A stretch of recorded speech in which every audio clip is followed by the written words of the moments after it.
orang yang duduk dalam lindungan yang maha tinggi dan bermalam dalam naungan yang maha kuasa akan berkata kepada Tuhan, tempat perlindunganku dan kubu pertahananku, Allahku yang kupercayai. Sungguh, Dialah yang akan melepaskan engkau dari jerat penangkap burung, dari penyakit sampar yang busuk. Dengan kepaknya, Ia akan melindungi engkau, di bawah sayapnya engkau akan berlindung. Kesetiaannya ialah perisai dan pagar tembok.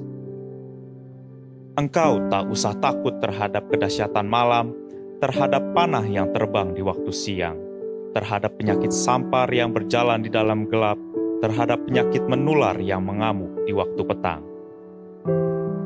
Walau 1.000 orang rebah di sisimu dan 10.000 di sebelah kananmu, tetapi itu tidak akan menimpamu. Engkau hanya menontonnya dengan matamu sendiri dan melihat pembalasan terhadap orang-orang fasik. Sebab Tuhan ialah tempat perlindunganmu, yang maha tinggi telah kau buat tempat perteduhanmu. Malapetaka tidak akan menimpa kamu, dan tulah tidak akan mendekat kepada kemahmu. Sebab malaikat-malaikatnya akan diperintahkannya kepadamu untuk menjaga engkau di segala jalanmu. Mereka akan menatang engkau di atas tangannya, supaya kakimu jangan terantuk kepada batu. Singa dan ular tedung akan kau langkahi, engkau akan menginjak anak singa dan ular naga. Sungguh hatinya melekat kepadaku, maka aku akan meluputkannya. Aku akan membentenginya, sebab ia mengenal namaku. Bila ia berseru kepadaku, aku akan menjawab. Aku akan menyertai dia dalam kesesakan. Aku akan meluputkannya dan memuliakannya. Dengan panjang umur akan kukenyangkan dia, dan akan kuperlihatkan kepadanya keselamatan daripadaku.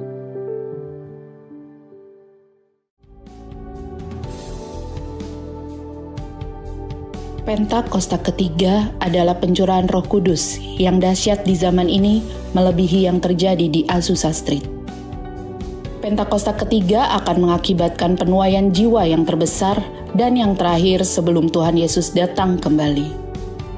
Pentakosta ketiga akan membangkitkan generasi Yeremia, yaitu anak-anak muda yang dipenuhi Roh Kudus, cinta mati-matian kepada Tuhan Yesus, tidak kompromi terhadap dosa, dan akan bergerak untuk memenangkan jiwa. Pentakosta ketiga lahir di Indonesia dan bergerak ke bangsa-bangsa. Gerakan ini dari timur ke barat dan akan kembali ke Yerusalem.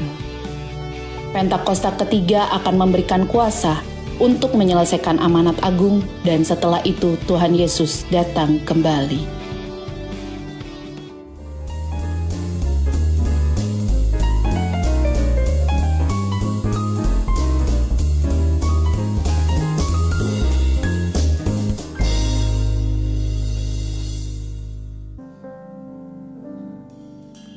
Dalam segala keadaan, waktu berlimpah maupun kurang, tetap Yesus yang mempesona hatiku. Dia beri damai dan kesempatan baru di setiap musim kehidupan. Waktu ku kuat maupun lemah, tetap Yesus yang mempesona hatiku. Dia beri hidup dan kesempatan baru. Sekali Yesus, selamanya Yesus. Harapan tak akan hilang, karena kasih-Nya sekarang ku ada. Oh Yesusku, ku cinta kau selamanya. Tadi sekali lagi dari awal, lebih lagi katakan. Dalam segala keadaan, waktu berlimpah maupun kurang, tetap Yesus yang mempesona hatiku. Dia beri damai dan kesempatan baru di setiap musim kehidupan, di setiap musim kehidupan. Waktu-waktu ku kuat maupun lemah, tetap Yesus yang mempesona hatiku. Dia beri hidup dan kesempatan. Ayo katakan bersama-sama sekali. Yesus selamanya, Yesus harapan tak akan hilang, karena kasih-Nya sekarang ku ada. Oh Yesusku, ku cinta Kau sekali, Yesus sekali, Yesus selamanya, Yesus harapanku tak akan hilang, karena kasih, karena kasih-Nya sekarang ku ada. Oh Yesusku, oh Yesusku, ku cinta Kau. Sama-sama sembah Dia sekali lagi di hadapan Tuhan. Oh penyembahan kita, kami sembah Kau. Pengharapan kami tak akan hilang, akan selalu ada bersama-Mu Tuhan.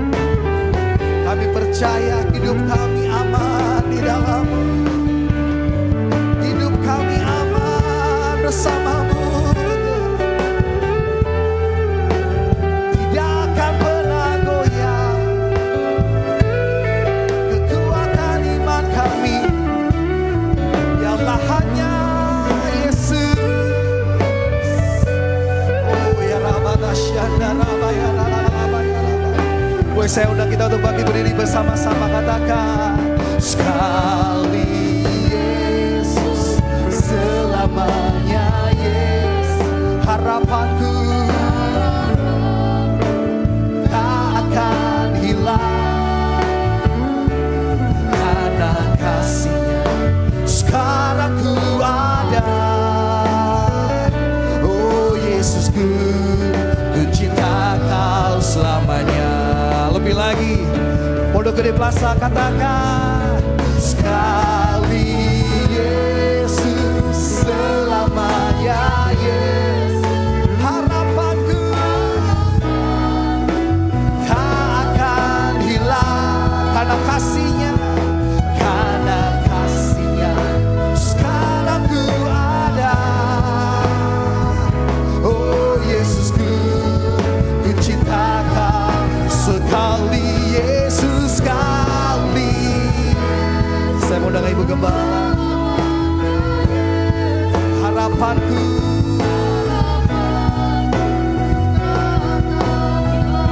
karena kasih-Nya sekarang ku ada. Oh Yesusku, ku cinta Kau selama, karena kasih-Nya, karena kasih-Nya sekarang ku ada. Oh Yesusku, ku cinta Kau karena kasih-Nya, karena kasih-Nya sekarang ku ada. Oh Yesusku, ku cinta Kau selamanya.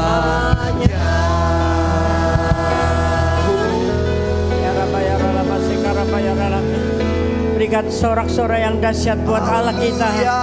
Setelah kita mencintai Dia. Kami tepuk tangan yang dahsyat buat Tuhan kita. Haleluya. Katakan haleluya. Haleluya.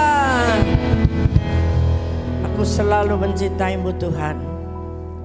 Oleh karena itu biarlah kami buktikan cinta kita itu melalui kehidupan kita. Terima kasih untuk sore hari ini. Tuhan ada bersama kami, Roh Kudus ada bersama kami. Dan biarlah hati kami terbuka untuk sekali lagi tuntunan Tuhan bagi kita semua. Dalam nama Tuhan Yesus Kristus yang siap diberkati Tuhan, katakan bersama-sama. Amin. Sorak-sorai sekali lagi. Haleluya. Terima kasih, Tuhan Yesus berkati. Silahkan duduk kembali. Shalom. Shalom. Puji Tuhan. Semua sudah mandi. Gak apa-apa sih, gak mandi juga boleh ya. Yang penting tetap semangat untuk mendengarkan tuntunan Tuhan. Amin. Amin. Ya, siapa yang percaya bahwa kita masih punya tugas untuk menyelesaikan amanat agung Tuhan Yesus. Amin. Ya, kita baca sekali lagi ayatnya di Matius 28 18 sampai 20. Ya, jangan bosan-bosan karena ini sampai Tuhan datang akan terus dikumandangkan. Ya, kita punya PR yang besar untuk menyelesaikan amanat agungnya, yaitu ya mari kita baca bersama-sama ayat-ayat pertama ini. 1, 2, 3. Yesus mendekati mereka dan berkata, "Kepadaku telah diberikan segala kuasa di surga dan di bumi. Karena itu pergilah, jadikanlah semua bangsa muridku dan baptislah mereka dalam nama Bapa dan Anak dan Roh Kudus. Dan ajarlah mereka melakukan segala sesuatu yang telah kuperintahkan kepadamu. Dan ketahuilah aku menyertai kamu senantiasa sampai kepada akhir zaman." Ya, tolong kembali ke 18. Jadi 3 hal di sini yang saya dapatkan. Perintah Tuhan untuk apa, saudara? Menjadikan semua bangsa murid Tuhan Yesus. Ya, murid Tuhan Yesus yang terus belajar, yang terus mau bertumbuh, yang terus mau dipakai oleh Tuhan di dalam kehidupan ini. Nah, Tuhan tidak hanya suruh saja, tapi Dia katakan, "Kepadaku telah diberikan segala kuasa di surga dan di bumi." Terus 19. "Karena itu pergi," ya ini perintahnya, "jadikan semua bangsa muridku. Lalu baptis mereka dalam nama Bapa, Anak dan Roh Kudus." Siang tadi kita ada baptisan 3 orang anak muda, puji Tuhan. Kita terus menuai jiwa-jiwa. Yang berikutnya 20. Ajar mereka melakukan segala sesuatu yang kuperintahkan. Siapa yang memerintahkan? Allah kita, ya, yang kuperintahkan kepadamu. Dan ketahuilah tidak hanya suruh-suruh saja Allah itu, tetapi Dia bilang, "Aku menyertai kamu senantiasa sampai kepada akhir zaman." Nah, akunya itu Allah kita, menyertai kita. Apakah Allah ada di sini? Saudara lihat Allah di sini, Dia menyertai kita dengan cara apa, saudara? Dengan cara apa Allah menyertai kita? Halo. Memberikan apa? Ya, halo. Ada orang di sini, jawab aja, nggak ada yang salah semua. Melalui apa? Roh Kudusnya. Ya. Jadi aku menyertai engkau. Dan memberikan kuasa tadi untuk menjadikan semua bangsa muridnya. Nah, itulah yang Tuhan janjikan dan Tuhan sudah penuhi. Dia memberikan Roh Kudusnya sampai di titik sekarang ini yang kita kenal sebagai Roh Kudus yang terakhir, yang terbesar, yang diberikan Tuhan, yang dipakai istilahnya adalah Pentakosta ketiga. Untuk kita diberi kuasa bersama-sama untuk menuai jiwa-jiwa. Membuat semua orang berbalik dan bertobat kepada Tuhan. Baik itu Kristen ataupun non-Kristen. Kok Kristennya juga? Iya, karena banyak Kristen yang tidur. Yang tidak bertobat, yang hanya KTP-nya saja. Jadi itu PR kita semua, lebih sulit loh yang Kristen ini, saudara. Karena dia sudah merasa aku udah Kristen, aku udah selamat, ternyata belum, saudara. Karena kehidupannya tidak oke di hadapan Tuhan. Nah, 3 hal ini adalah pertama, jadikan semua bangsa murid Yesus. Yang setuju katakan amin. Amin. Ya. Lalu Allah memberi dukungan yaitu Roh Kudusnya. Pentakosta ketiga. Yang ketiga adalah kita menggapai semua orang. Yang Kristen maupun yang non-Kristen. Artinya Kristen yang loyo-loyo tadi. Yang tidak menang. Kristen yang kalah melulu. Ketika ada masalah nyerah. Ya. Ketika ada percekcokan sedikit, udah gak gereja-gerejaan.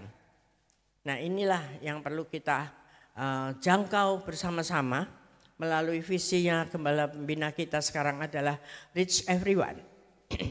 Setiap kita menjangkau setiap orang. Tidak lagi lewat KKR-KKR besar yang menghabiskan banyak uang, tenaga, tapi hasilnya sebetulnya sedikit sekali. Hasil daripada KKR itu. Semua kembali seperti sedia kala. Setelah dapat mujizat, setelah ore-ore rame-rame di lapangan puluhan ribu orang, kembali lagi saudara. 1, 2, 3 minggu, 4 minggu, sebulan sudah kembali lagi. Karena kurang follow up. Tapi kita sekarang ada PR satu demi satu. Menjangkau setiap orang yang kita jumpai. Ya, itu semua bisa. Karena Tuhan memberi kita kuasa.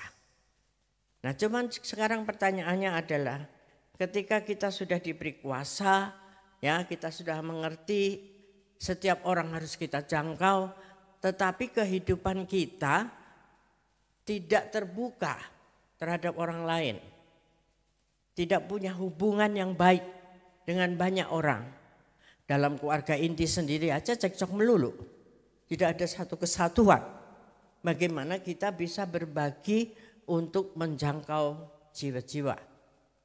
Nah ini yang harus kita sadari. Bahwa tugas kita adalah membuat damai sejahtera itu dulu ada dalam hidup kita. Damai dulu dengan diri kita sendiri.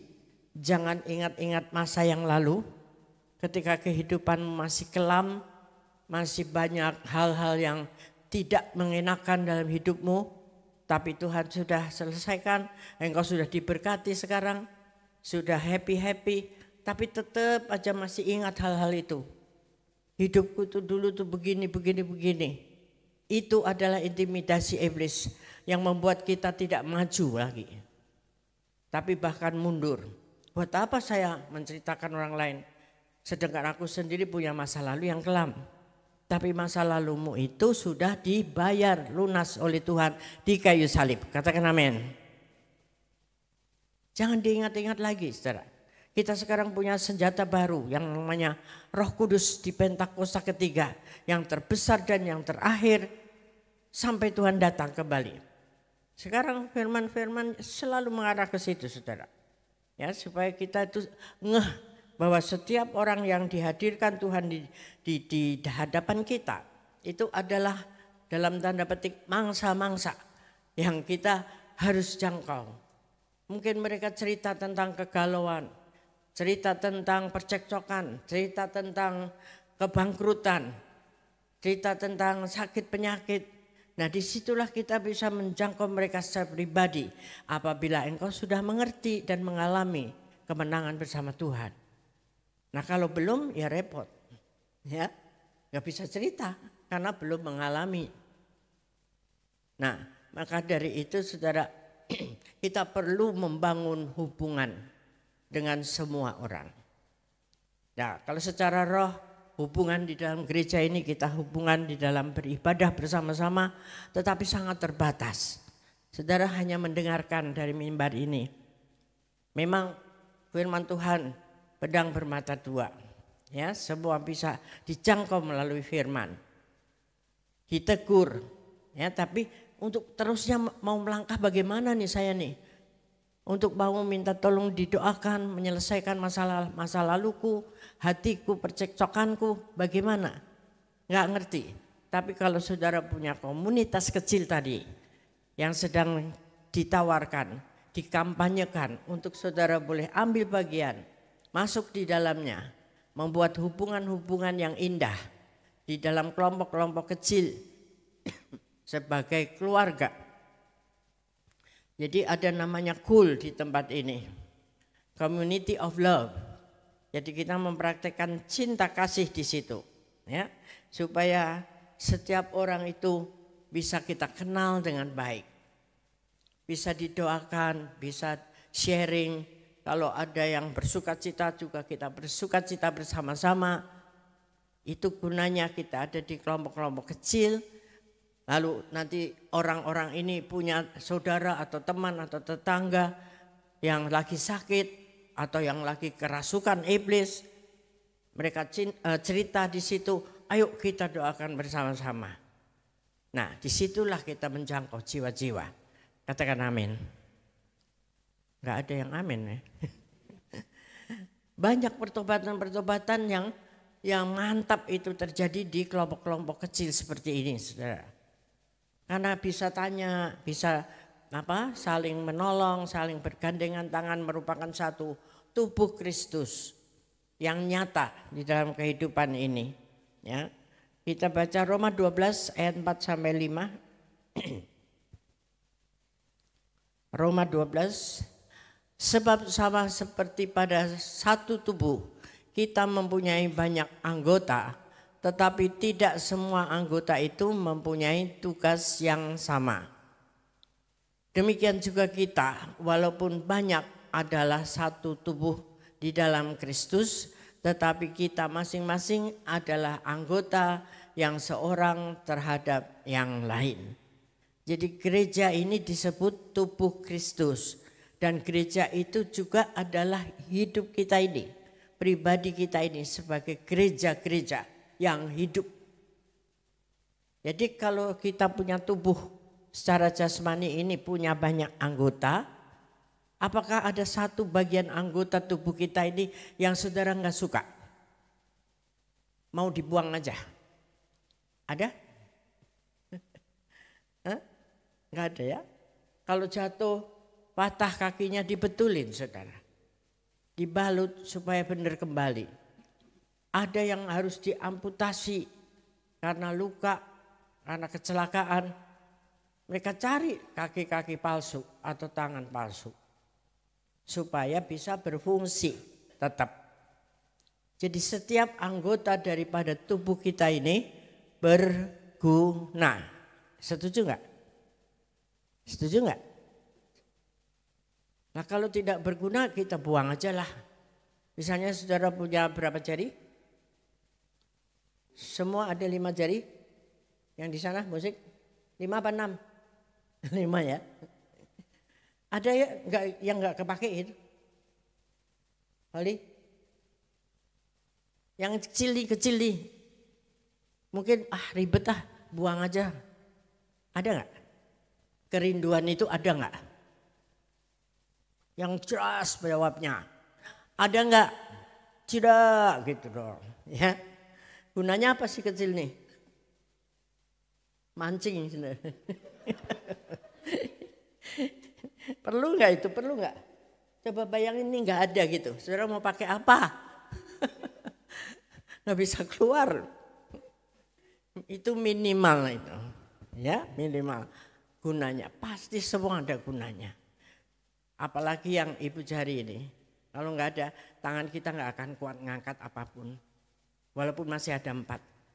Mau coba silakan. Jangan pakai jempolnya. Bisa nggak kita ngangkat? Ayo begini ngangkat gelas bisa nggak? Sulit saudara. Ya?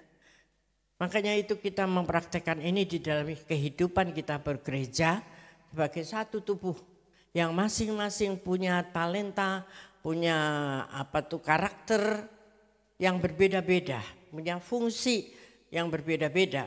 Tapi engkau disatukan di dalam satu tubuh yang semuanya berguna. Katakan amin. Ada yang jadi si kecil ini, ya. Apa ya kalau di dalam pelayanan? Saya nggak mau sebutlah, karena semuanya itu sangat berharga di mata Tuhan. Saudara nyapu di gereja, waduh, itu nilainya tinggi, saudara. Kalau nggak ada yang nyapu, bayangin sampahnya dari minggu ke minggu numpuk terus di situ. Enak nggak kita beribadah di tempat seperti itu?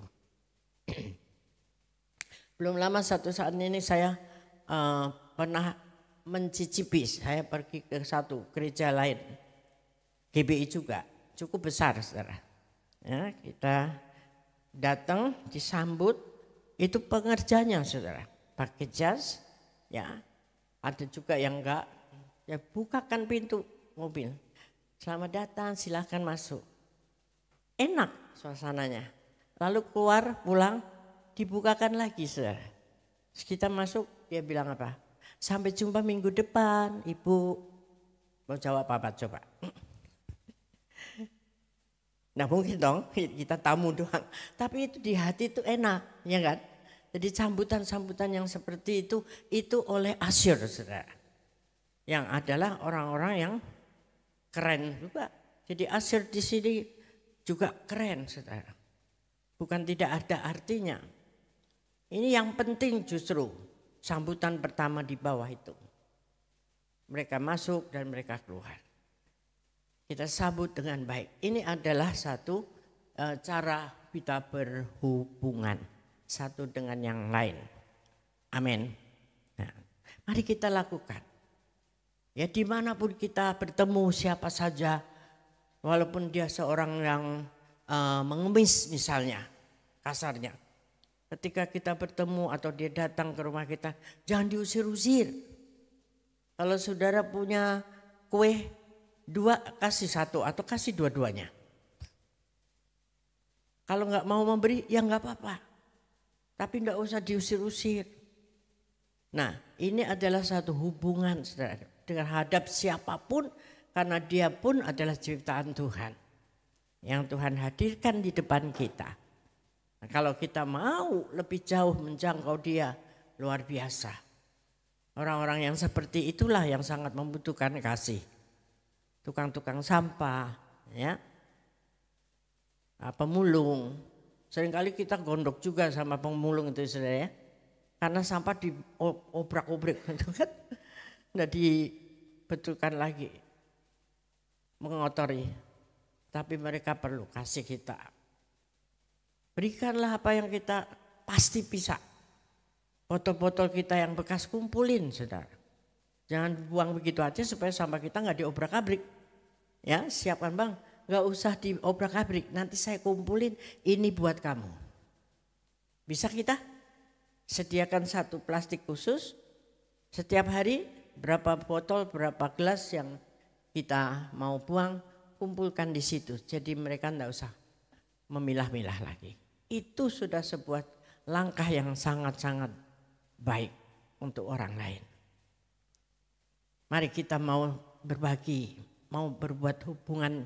Nah di situ nanti kita bisa menjalin hubungan-hubungan yang selanjutnya sampai kita boleh mendoakan dia dan akhirnya dia boleh percaya kepada Tuhan. Tidak ada yang mustahil dari situ.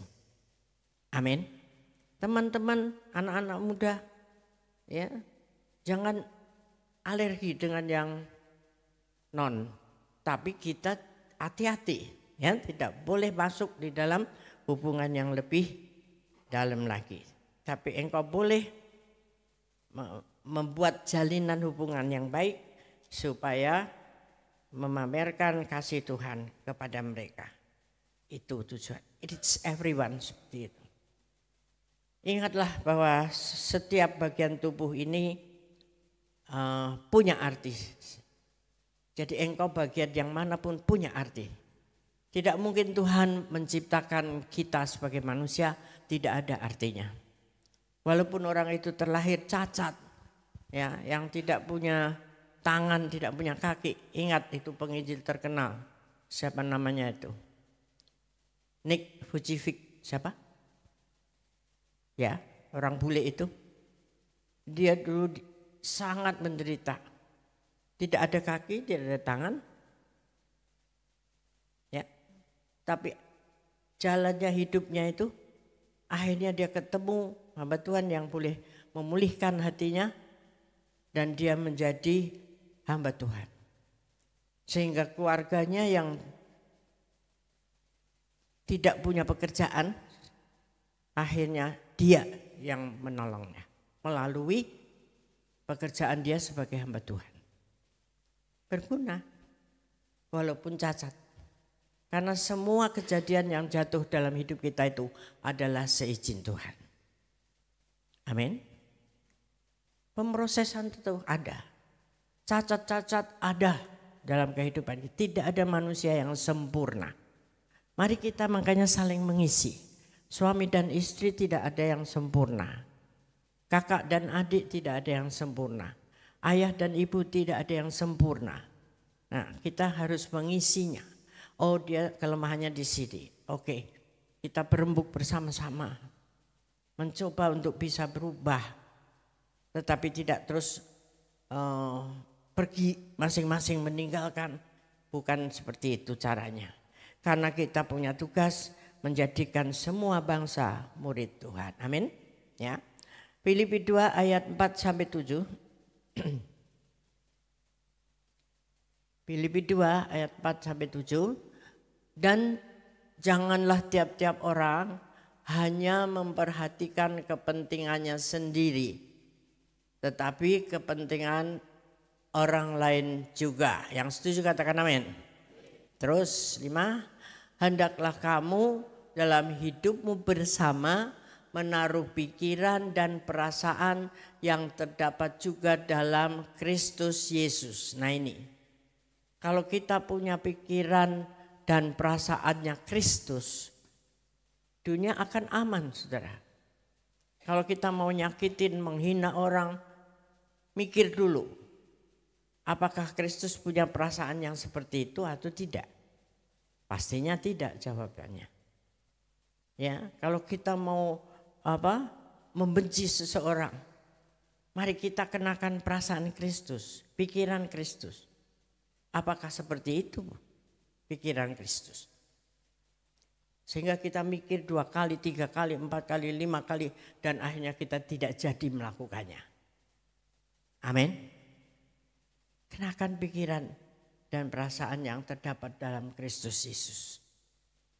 Gampang itu sebetulnya kalau mau. Tuhan senang gak ya aku melakukan ini? Ketika kita mau menghantam seseorang, membenci, menyingkirkan, mengucilkan dan sebagainya, memeras. Ya. Ada kan karyawan-karyawan itu yang tidak digaji, saudara. Itu bosnya Kristen banget dan bukan tidak punya uang. Terus tujuannya apa? Memeras. Apakah itu disebut punya pikiran dan perasaan Kristus? Jauh. Ya. Dan itu pasti berurusan dengan Tuhan. Hati-hati. Apa yang kita lakukan itu semua sesuaikan dengan kehendak Tuhan, pikiran Tuhan. Ayat 6-nya. Yang walaupun yang pikiran dan perasaan si Kristus tadi itu, Kristus itu, yang walaupun dalam rupa Allah, Kristus itu adalah Allah, tidak menganggap kesetaraan dengan Allah itu sebagai milik yang harus dipertahankan. Jadi anak Yesus Kristus ini adalah anak Allah. Sah, setara, tetapi dia rela mengorbankan itu. Ya, disiksa, disalib, sangat-sangat menderita. Tidak ada yang menandinginya. Tidak dipertahankan hal itu demi kita semua. Nah, maka dari itu bagaimana kita ini bisa membalas kasih Kristus hanya dengan melakukan apa yang dia mau, yang Yesus mau melalui pikiran dan perasaan dia bersama pertolongan Roh Kudus di Pentakosta yang ketiga yang besar ini. Terusnya 7. Melainkan telah mengosongkan dirinya. Nah, Yesus tadi itu mengosongkan dirinya menjadi mengambil rupa seorang hamba dan kemudian menjadi sama dengan manusia. Jadi dia itu diturunkan dari surga yang mulia ke bumi menjadi setara serupa dengan manusia. Ya, padahal dia itu Allah sendiri, supaya manusia itu percaya bahwa Allah itu ada, sehingga diwujudkan dalam bentuk manusia, yaitu Yesus Kristus. Udah seperti itu aja masih banyak yang nggak percaya, saudara. Ya, oleh karena itu mari kita jangan egois dengan hidup kita ini. Belajar untuk kita selalu berbagi dengan apa yang ada pada kita untuk orang lain. Ya. Nah, hubungan ini bisa kita dapatkan lebih lagi di dalam komunitas-komunitas kecil.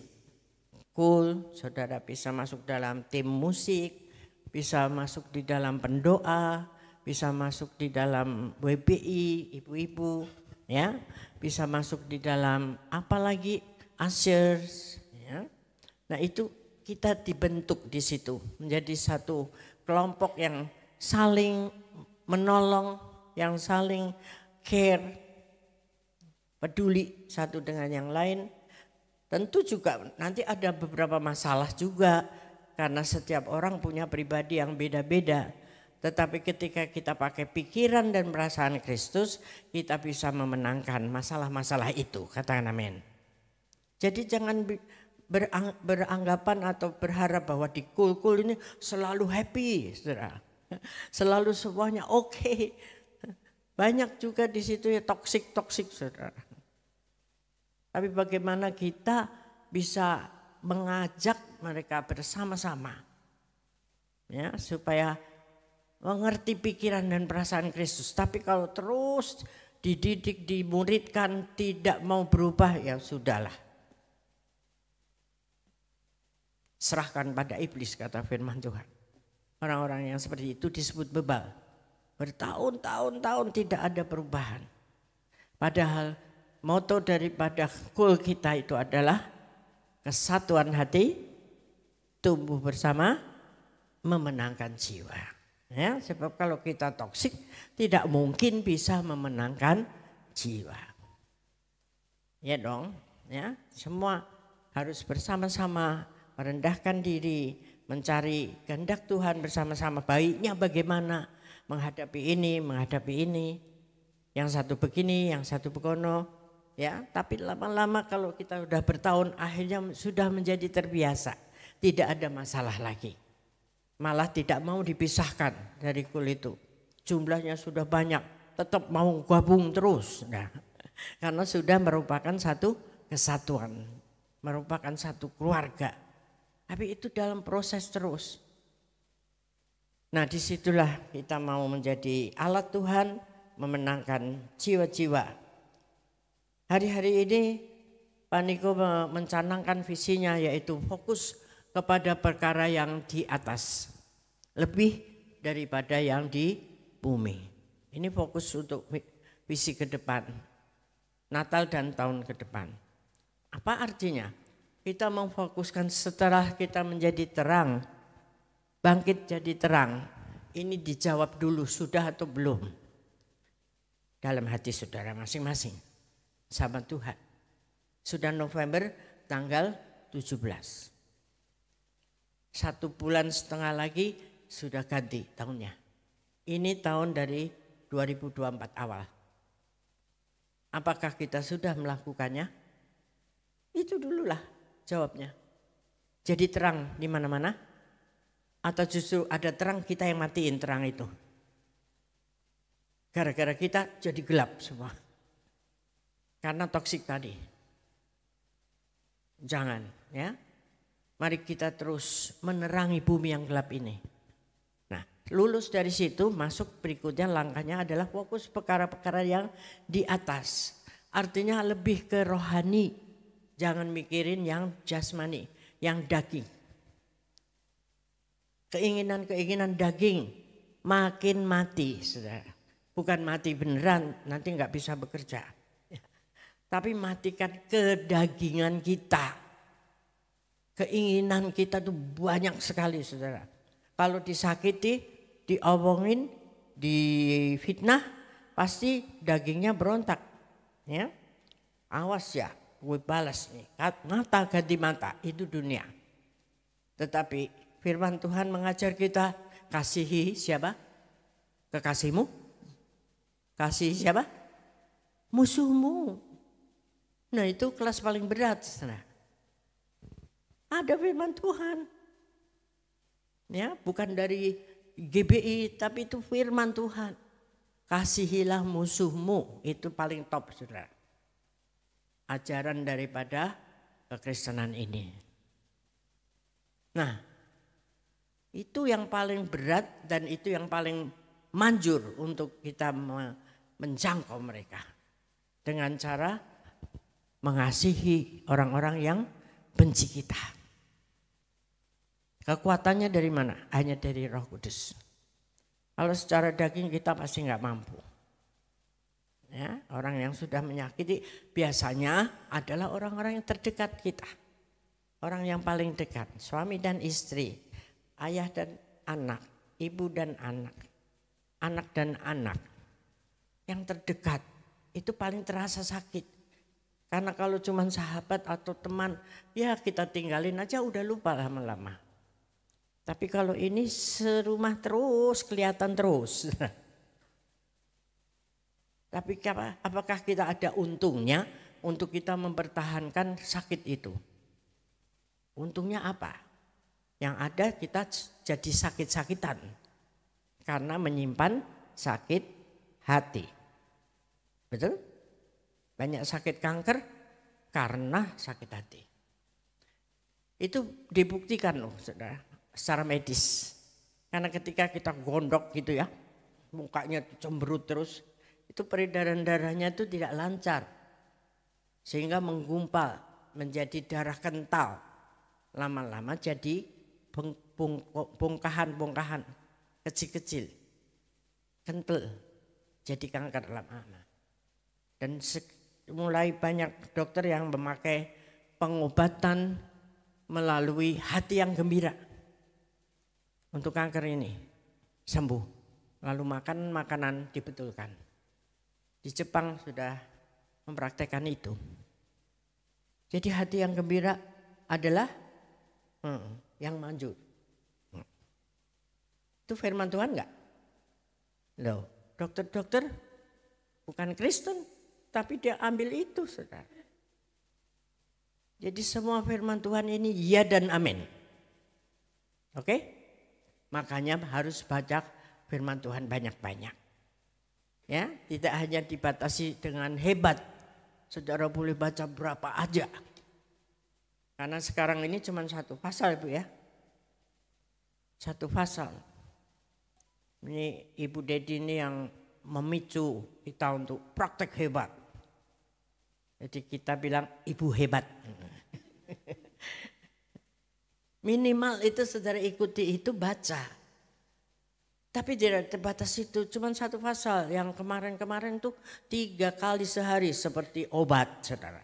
Seperti kau makan juga 3 kali, kadang-kadang 4 kali malah. Alga berapa kali? Nggak usah dijawab. Amin? Setuju? Kita makan firman Tuhan lebih sekarang?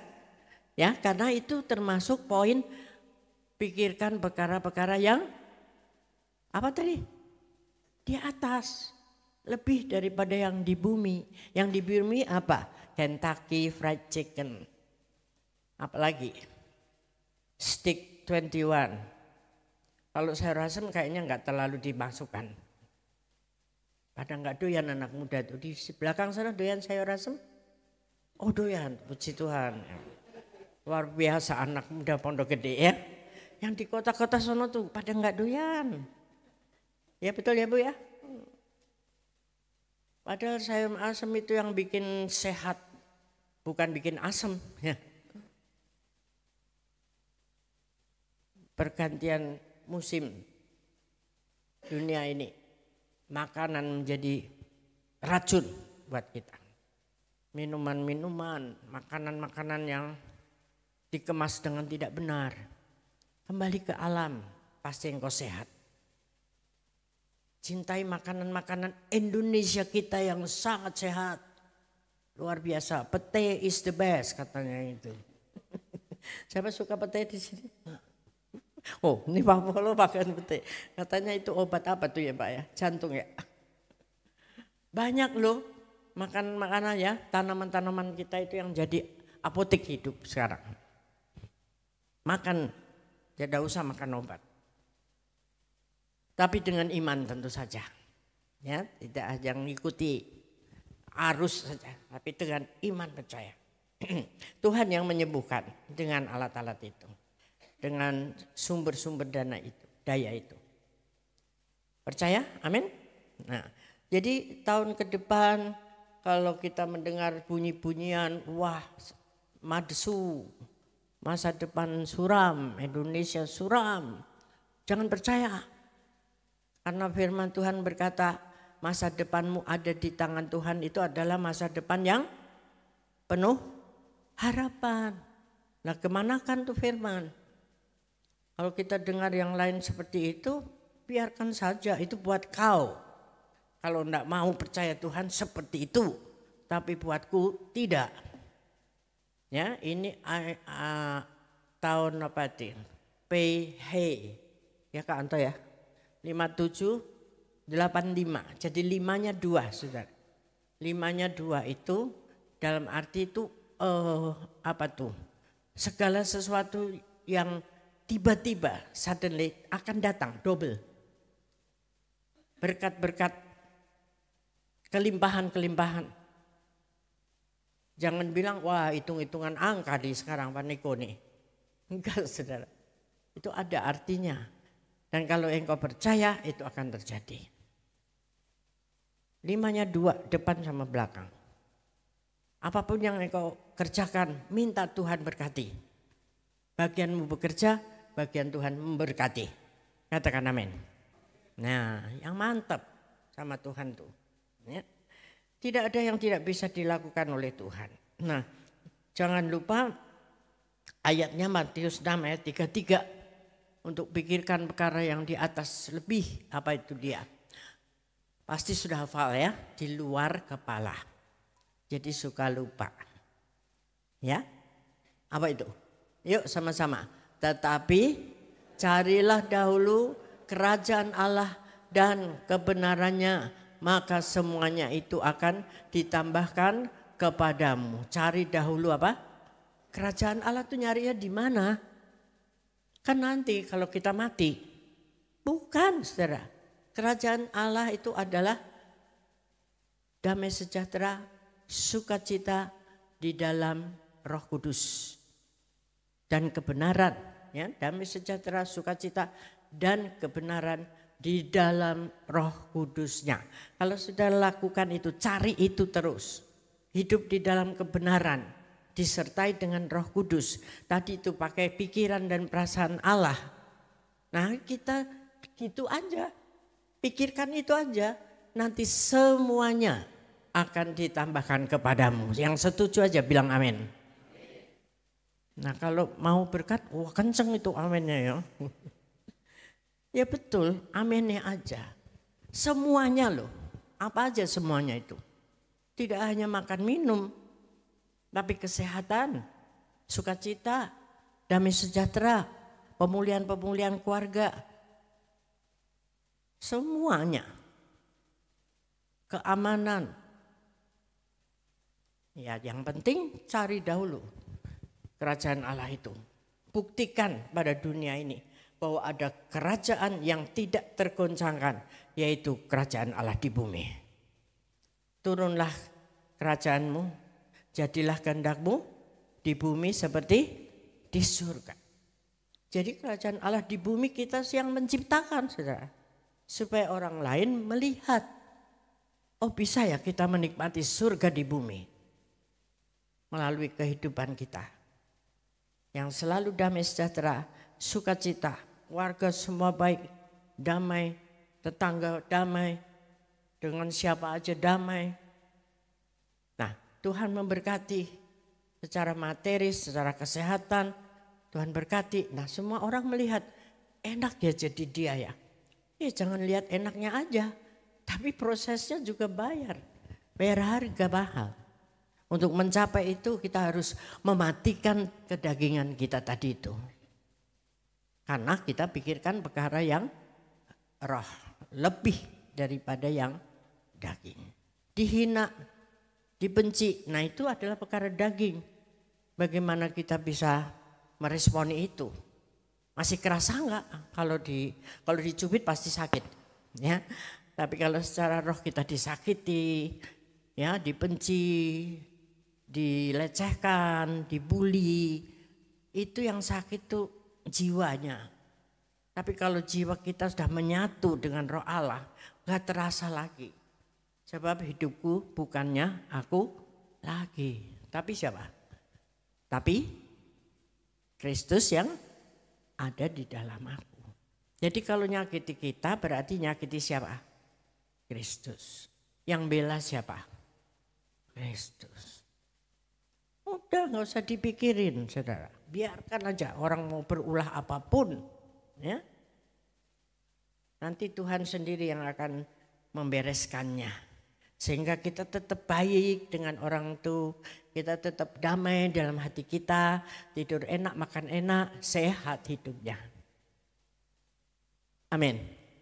Praktekin aja. Ini masuk dalam minggu-minggu ini. Mulai akhir bulan ini kita diajak juga untuk masuk dalam doa puasa. Kemarin Jumat kita doa semalaman di sini, puji Tuhan banyak yang hadir sampai pagi saudara. Bertahan, ada sekitar hampir 100-an ya. Ini semua bertahan semuanya ya. Makannya juga bertahan. Banyak sekali makanannya saudara. Enggak apa-apa, yang penting melek terus ya. Supaya tahan terus memuji menyembah Tuhan dan berdoa meminta Tuhan apa yang harus aku lakukan di tahun yang akan datang. Dan mengucap syukur di tahun ini yang Tuhan sudah beri kita berkat, beri kita kesehatan, kemampuan untuk kita melangkah. Kalau ada yang mengalami masalah-masalah sepanjang tahun ini, bersyukur terus. Karena di dalam mengikut Tuhan kita tidak hanya mengejar berkat, tetapi ambil bagian di dalam penderitaan Kristus. Amin, amin. Yang menderita enggak mau. Enggak mau juga tetap datang kalau Tuhan yang izinkan itu. Supaya kita diproses. Sehingga kita tebal imannya. Jangan maunya enak aja. Jadi gereja-gereja yang mengajarkan untuk kesuksesan, ya, untuk berkat melimpah terus sakit sembuh, itu nanti satu waktu bentok saudara. Engkau akan kecewa. Mana? Aku ikut Tuhan, ikut ikut apa? Tetap aja ada masalah, ada sakit penyakit. Lalu nyalain Tuhan. Akhirnya meninggalkan Tuhan. Itu maunya iblis. Jadi kita ambil bagian ini di dalam penderitaan Kristus. Ikut pikul salib kita sendiri. Tapi dengan sukacita kita alami itu, kita jalanin itu. Kalaupun diizinkan Tuhan sampai mati kita sakit terus. Enggak apa-apa, lulus tapi. Karena orang akan melihat dia sakit, tetapi dia tidak pernah mengeluh seperti Ayub. Amin. Tidak pernah meninggalkan Tuhan. Ini saya cerita ya, baru ingat. Ada tantenya Pak Rudi, suami saya yang almarhum. Itu setia sama Tuhan. Suaminya tidak, belum. Setiap minggu nganter ke gereja. Tapi di depan doang, depan pintu. Ya. Nanti pas jamnya pulang dijemput lagi. Setia, tapi enggak masuk sudah. Terus bertahun seperti itu. Sampai istrinya ini hampir putus asa, kenapa ya Tuhan gak dengar doaku. Akhirnya satu hari istrinya ini sakit berat, syaraf yang tidak bisa jalan. Ya, tapi ini suami sangat peduli kepadanya. Dia yang rawat, dia yang dorong ke dokter apa sampai ke luar negeri. Dirawat terus dan meninggal akhirnya. Sudah dirawat seperti itu, mati juga saudara. Habisin duit banyak, mati juga. Sudah ke luar negeri, mati juga. Suaminya sangat kecewa. Tapi satu hal yang dia pelajari justru dengan kematian istrinya ini, dia ke gereja. Setia. Kenapa begitu? Karena di dalam proses sakitnya itu, sang istri ini tidak pernah mengeluh. Dan tidak pernah menyalahkan Tuhan. Amin. Amin. Nah, itu. Jadi penderitaan itu belum tentu jelek. Kalau seizin Tuhan. Jangan menderita karena berbuat dosa. Itu lain lagi halnya. Ya. Kalau penderitaan ini sakit penyakit seperti ini dari mana ya nggak tahu kita. Ya, udah diobatin sampai segitu tidak sembuh-sembuh. Tapi ketika dia nggak ada, suaminya bertobat. Setia sampai hari ini. Itu luar biasa. Satu pelajaran yang sulit untuk dimengerti, tapi terjadi. Ya, jadi jangan pikirkan kita, ya memang Tuhan itu memberikan janji-janji kita. Seluruhnya kebaikan-kebaikan. Tapi ada bagian-bagian tertentu yang kita harus ambil bagian. Bayar harga. Ada yang kebangkrutan, ada yang perselisihan dalam rumah tangga. Tapi tekun terus. Ya, tekun terus sampai Tuhan nanti arahkan kita. Bagaimana endingnya. Kalau kita tidak meninggalkan Tuhan, itu happy ending. Pasti surga terbuka buatmu. Tapi godok terus, saudara. Kecewa terus, sakit hati sama Tuhan apalagi. Ya udah. Tuhan bilang, aku tidak kenal kamu. Walaupun kau Kristen dan setiap minggu ibadah dengan setia. Itu bedanya, ya. Mari kita belajar bersama-sama mengarungi tahun-tahun yang akan datang ini dengan fokus kepada perkara-perkara yang di atas. Lebih daripada yang di bawah dengan proses, dengan penderitaan mungkin. Nah, satu hal lagi yang kita perlu ingatkan bahwa saudara yakin enggak bahwa Tuhan ini benar-benar mau datang. Tuhan Yesus itu akan datang. Yang kedua kali. Setuju enggak? Setuju atau terpaksa setuju? Karena semua bilang begitu. Hah? Sebagai kita ini murid Tuhan ya. Murid Tuhan toh. Orang bilang dari zaman kapan tuh? Mungkin dari berapa tahun yang lalu. Tuhan datang kembali, Tuhan datang kembali. Tapi belum datang-datang. Saudara percaya enggak? Masih percaya enggak? Perhatikan murid Tuhan yang tidak percaya Yesus bangkit. Siapa dia? Siapa dia? Aku tidak percaya kalau belum aku mencocokkan tanganku. Siapa itu? Thomas dong. Kenal nggak sama Thomas? Ada Kristen Thomas banyak sekarang ini. Ke gereja oke, rajin, ikut apa semua rajin. Tapi berjaga-jaga. Enggak. Selingkuh tetap, korupsi tetap. Buktinya penjara banyak, Matius, Markus, Filipus, di situ banyak. Betul? Betul enggak? Terbukti enggak itu? Anak-anak Tuhan ada di penjara. Korupsi dan lain-lainnya. Membunuh, selingkuh, berzina, gebuk-gebukan, bercerai. Wah, sangat umum bercerai itu sekarang. Padahal itu firman Tuhan. Iya dan amin. Tidak ada perceraian dalam Kristus, dalam Kristen. Nah, saudara, si Thomas itu kurang apa? Dia kan murid Tuhan, selalu bersama-sama dia. Udah dibilangin, aku nanti 3 hari bangkit kembali. Pas kumpul berdoa ya mungkin cool kali gitu ya. Nah, dia nggak ada tuh. Dia nggak ada, kurang tekun, kurang setia.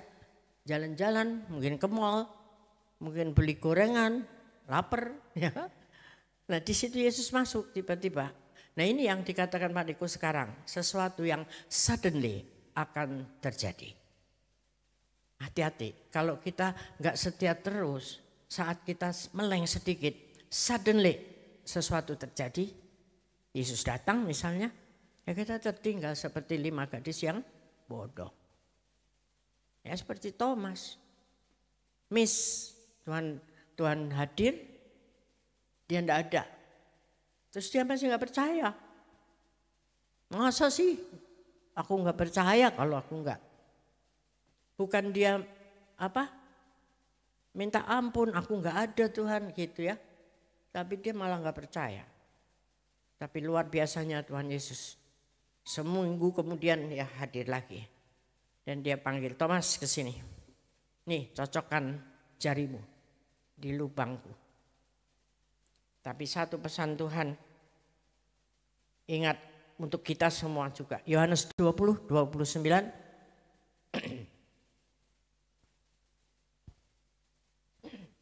Kata Yesus kepadanya, karena engkau telah melihat aku, maka engkau percaya. Berbahagialah mereka yang tidak melihat, namun percaya. Yang setuju katakan amin. Jangan nunggu melihat saudara. Kalau nanti ada rapture, pengangkatan orang-orang kudus. Terus saudara ngelihat itu di TV, itu engkau sudah tertinggal. Betul? Halo? Setuju? Kalau engkau dengar berita, wah ini hilang, si ini enggak ada, ini enggak ada. Lah kamu masih ada. Berarti tertinggal. Percaya? Nunggu lihat seperti itu ketinggalan. Amin. Ya enggak? Percaya aja. Karena itu suddenly bisa terjadi. Banyak hal hari-hari ini suddenly bisa terjadi. PHK sudah mengintip banyak hal. Banyak karyawan. Terus kita down. Enggak usah. Tuhan bisa memberikan makan pada burung-burung di udara, apalagi kita manusia, makhluk pilihan Tuhan. Ya, nanti yang akan datang ada apa? Teknologi AI. Ya, semua bisa ambil dari situ, mau bikin apa aja, nggak usah sekolah. Terus kita kejut, ya bisa anak-anak muda, jangan takut sama AI. Hanya engkau harus jadi lebih dari si AI itu. Yaitu yang membuat. Ya yang bikin siapa? Manusia juga dong. Enggak tiba-tiba ada. Nah harus jadi orang yang membuatnya atau bisa mengoperate-nya. Ya. Tidak ada yang perlu takuti karena tidak ada yang bisa menyaingi manusia. Sebab manusia adalah ciptaan Tuhan yang spesial. Yang lebih dari makhluk yang lain. Hanya naikkan tarafmu, pikirkan perkara yang di atas, menggantungkan nasib dan harapanmu kepada Tuhan. Berapa umurmu, Tuhan pasti akan bela dan tanggung kehidupan kita. Katakan amin. Amin. Ya, Tuhan Yesus memberkati. Kita maju terus memasuki tahun yang akan datang dengan berjaga-jaga dan percaya, buat hubungan satu dengan yang lain. Ya. Supaya kita ada penopang ketika engkau sedang down. Orang lain yang dekat dengan engkau bisa menguatkan. Tapi kalau sendiri terus, nah nanti iblis-iblis yang datang. Udah ikut aku aja. Ngapain kamu ikut Tuhan? Gak ada gunanya ya. Omong intimidasi iblis tuh jahat sekali saudara. Jadi harus ada hubungan ya. Persiapkan dirimu, suddenly sesuatu bisa terjadi ya. Mari kita arahkan mata kita kepada Tuhan selalu.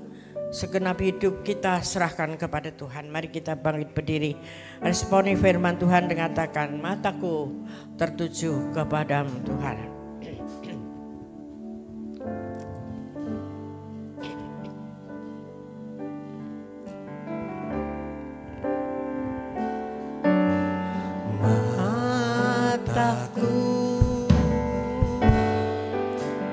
Tertuju padamu.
mintalah kepada Tuhan untuk menolong kita.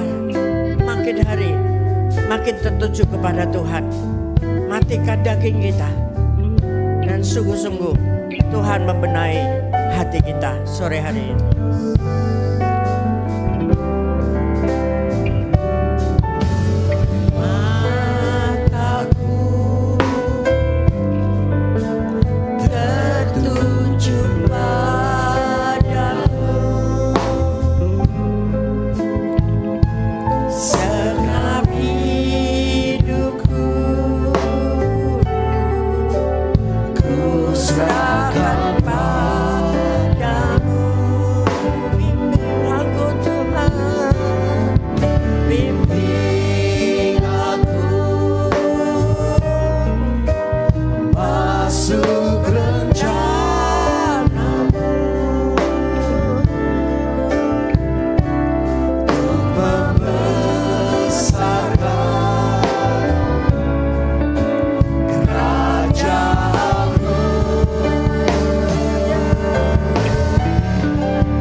Sorak-sorai yang dahsyat buat Allah kita. Senangkan Dia selalu. Katakan dalam penyembahanmu saat ini, beberapa menit ambil penyembahan buat Tuhan. Aku mau menyenangkan Engkau Tuhan. Aku mau fokus kepadamu Tuhan. Aku mau meninggalkan perkara-perkara yang lama, dan aku mau maju bersamamu. Harapanku hanya kepadamu. Tarik kerajaan Allah turun di bumi ini. Kiara bayar ala basik, kiara bayar, kiara bayar ala basik. Saudara, engkau tidak usah angkat tangan, tetapi engkau berdoa langsung kepada Tuhan. Inilah saatnya engkau pulihkan hatimu dengan Tuhan, dengan sesama, dengan siapapun. Matikan daging, fokus kepada Tuhan. Karena sesuatu bisa terjadi mendadak. Jangan tunggu sampai besok. Apa yang kita bisa lakukan saat ini? Saya akan berdoa buat saudara. Buka hatimu untuk Roh Kudus berbicara. Tuhan Yesus, Engkau melihat hati setiap anak-anak-Mu. Mungkin ada hati yang terluka. Mungkin ada hati yang kecewa. Mungkin ada hati yang tidak puas dengan Engkau Tuhan. Biarlah Roh Kudus-Mu turun malam hari ini. Menjamah, membuat kedamaian kembali antara pribadi-pribadi dengan Tuhan. Supaya setiap saat, kalau sesuatu terjadi mendadak, kami sudah siap menghadapinya. Fokus kepada Tuhan. Lebih daripada kepada dunia ini. Percaya penuh bahwa Yesus pasti datang. Dan sebelum itu Dia memproses kita supaya menjadi murid-murid yang benar di hadapan Tuhan. Sehingga setiap saat Tuhan datang mengangkat kita, kita siap di bawahnya. Terima kasih Tuhan, terima kasih Tuhan Yesus. Haleluya. Terima kasih.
sorak-sorai yang dahsyat buat Allah kita. Terima kasih Tuhan. Terima kasih untuk kebaikan-Mu ya Bapa. Dan saatnya kami akan pulang, biarlah kami tetap ada dalam damai sejahtera-Mu. Mari siapkan hati untuk terima berkat Tuhan. Damai dan sejahtera Allah yang luar biasa, anugerahnya yang pasti di dalam kehidupan-Mu terus menyertai Engkau. Dan tetaplah berjanji makin hari makin intim dengan Tuhan di dalam Roh Kudus-Nya dan hidup di dalam kebenaran-Nya setia sampai akhir dan sampai Tuhan datang kembali menjemput kita semua. Yang setuju katakan bersama-sama amin. Tuhan Yesus berkati. Selamat hari Minggu. Bapak Ibu Saudara bisa bersatu sejenak mengucap syukur atas ibadah sore malam hari ini.